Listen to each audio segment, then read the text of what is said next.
My name is Kina Painter, and this is my final presentation recording. So the title of my presentation is called 3 Barriers to Entering the Environmental Workforce and How to Remove Them. So I interned with Noah, and my site supervisor was Dan Tons, and then my faculty advisor was Tim Billa. Okay, to start out, let's start with background. So the environmental sector lacks diversity from marginalized groups. And for some statistics, the most recent demographic survey from the Environmental Protection Agency, or EPA, showed that over 80% of the upper management staff were white.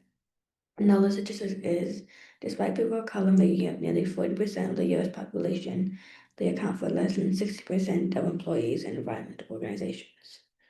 So with this, my research question was, what are some barriers that prevent people from entering the environmental workforce, and how can they be removed? To preface my internship as a methods, first, my internship was with Noah, like I said, and it was in winter quarter, and I interned remotely with the Noah 10th Regional Office. There I inventoried Oregon, Idaho, Hawaii universities and colleges. I looked at the demographics and environmental classes they offered. With that, I also created an alumni engagement plan for past Noah educational internship programs.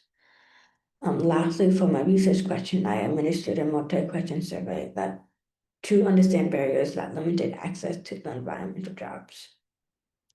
So from the survey and from some literary review, I found a few results. So the results from the survey I conducted, I found that there were 3 main barriers: poor job listings, limited financial assistance, and inadequate training. Some more results were other barriers included scheduling conflicts and minimal career development, but responses were less frequent.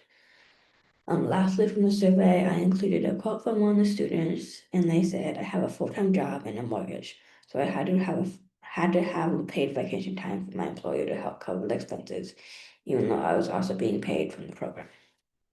Okay, so with those results, we can think about future steps and implications. Some future steps are we should improve listings with better terminology and publications to applicable websites and platforms. Expanding financial assistance can include offering relocation stipends, subsidized transit passes, and medical insurance coverage. And then below that, I included a word cloud with some information from the survey. So other examples included childcare, technology stipend, public transit, and loan forgiveness. Just a few of those. Lastly, for some implications, we should acknowledge that educational inequalities exist. Acknowledging that educational inequalities exist is essential, and removing education requirements without sacrificing the job integrity is also important. So with this, I'm hoping that hiring managers can develop better hiring practices to better understand the barriers that people face when entering the workforce.